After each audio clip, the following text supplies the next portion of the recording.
Let's keep today's video short and sweet. I recently did a long-term review of the Surface Laptop 7, announcing that I had switched to it as my everyday carry laptop.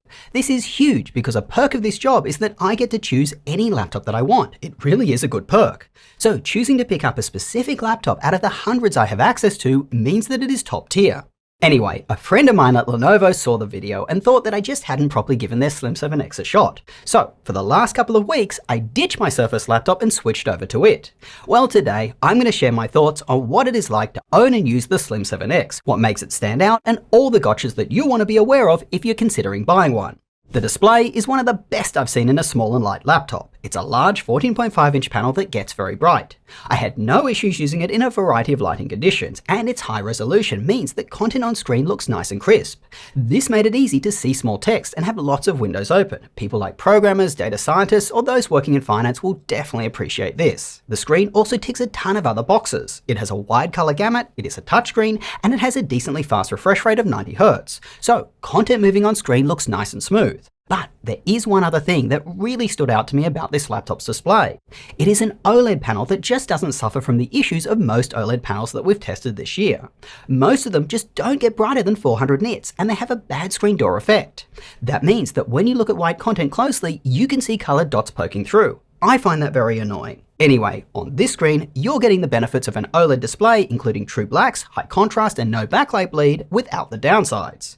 Oh, and by the way, if you're worried about OLED burn-in, get subscribed with the notification bell on. We've got a video coming out on that specific topic, where we left a laptop open with the same image on screen for over 90 days. Will there be burn-in, or won't there? Next positive is the keyboard. It is one of the best ones I've used. The key press feels like it has ample travel and it is very satisfying. If there was a nit about it, I'd say it feels a tiny bit on the mushy side when you press the keys, but there is a benefit to this. This keyboard is very quiet to type on. Great if you're online shopping while pretending to pay attention in a work meeting. We've all been there. Anyway, the keyboard layout is standard, so no mispressing keys. And it has a multi-stage backlight that can adjust based on ambient light. Let's now zoom out and talk about the laptop as a whole. It looks stunning with its dark blue color and it feels very well built. And if you want a large screen laptop that is thin and light, this is definitely one to look at. It only weighs 2.8 pounds, which is around the same as a MacBook Air and the Surface Laptop 7, both of which have significantly smaller screens than the Slim 7X.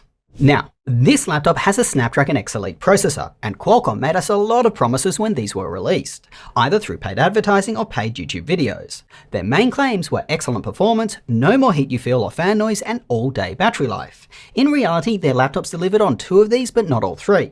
My Surface laptop, for example, has disappointing battery life. The good news here is that the Slim 7X does deliver on all 3. It's powerful, there is no heat you feel or fan noise, and its battery life is very good.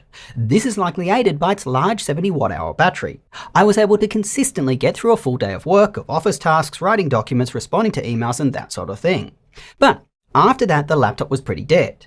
Keep in mind, I run my laptops at high brightness, even while on battery, so if you dim the screen a bit, you'll likely see longer run times. If you are comparing this to a MacBook Air with M3, I found the Air lasted longer for my use case. Finally, let's drill into performance. It is great on this laptop. Everything I ran felt super snappy, and that included some non-native applications that ran through emulation. And that surprised me. From a benchmark perspective, this is one of the best performing thin and light laptops we've ever seen, and one of the best performing Snapdragon laptops we've ever had in. In fact, we often use it to showcase what these Qualcomm laptops are capable of in other videos. There has been some viewer confusion about why we do this, by the way. The Slim 7X doesn't actually have the highest end version of the X Elite chip. What we found is that laptops with those higher end chips don't beat this one. That's because performance of these processors depends mostly on how much power is fed to them and the device's thermals itself. This little laptop wins on those factors. Alright, that's a lot of positives, but like meeting someone new on a dating app, the red flags quickly appear, so here they are. The first of which is its Snapdragon processor, although as I said, this processor does bring with it plenty of benefits. Unfortunately, there are negatives. It runs the ARM version of Windows, and its graphics performance is the worst of the 3 major Windows processor brands. It is way behind Intel's Lunar Lake and a bit behind AMD's Zen 5.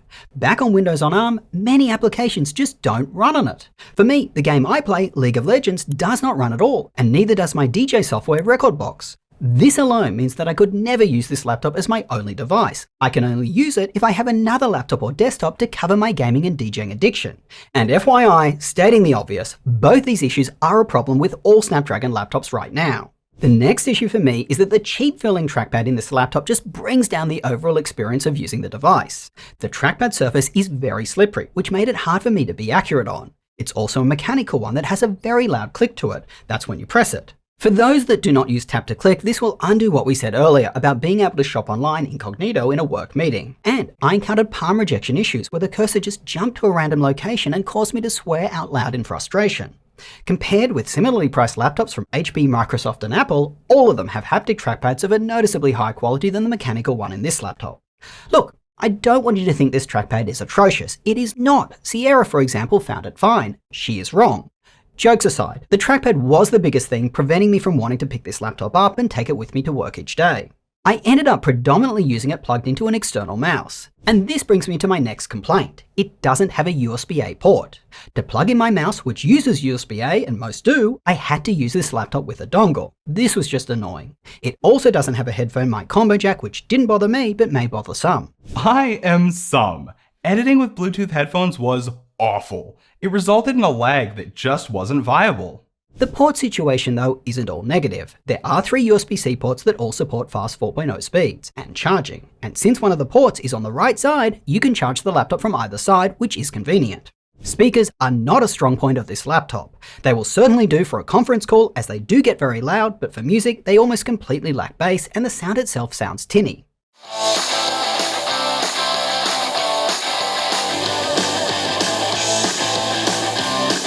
Next, the colours on the webcam, really not great. I mean, look at my skin tone. Lastly, the power button is placed on the right side of the laptop, which makes it easy to mispress if you pick up the laptop grasping that side. While writing the script for this very video, that happened to me. The screen turned off and entered standby. Clearly not the end of the world, but it is a silly place to put the power button. And this brings us nicely to my conclusion. The Slim 7X is one of my favourite laptops right now. It is great for people who are sticking to basic applications like Office, web browsing and that sort of thing. For those users, this laptop is lightweight, it has a large screen, it feels premium, it has long battery life and has minimal annoyances with things like heat and fan noise. That being said, as this is a Qualcomm laptop that runs the ARM version of Windows, not all applications work.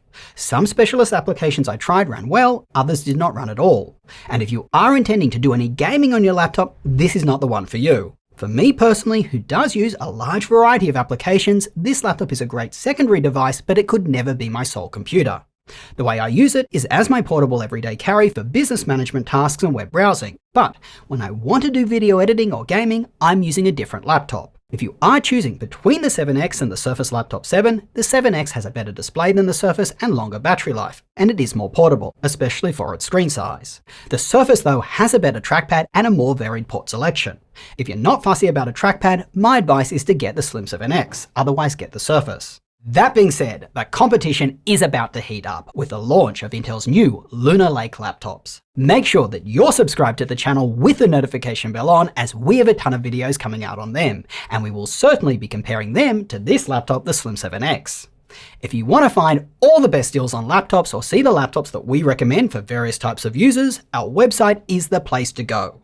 It is quickly turning into a hub for laptop buying. Till next time, go do something awesome with your day, and I will catch you later.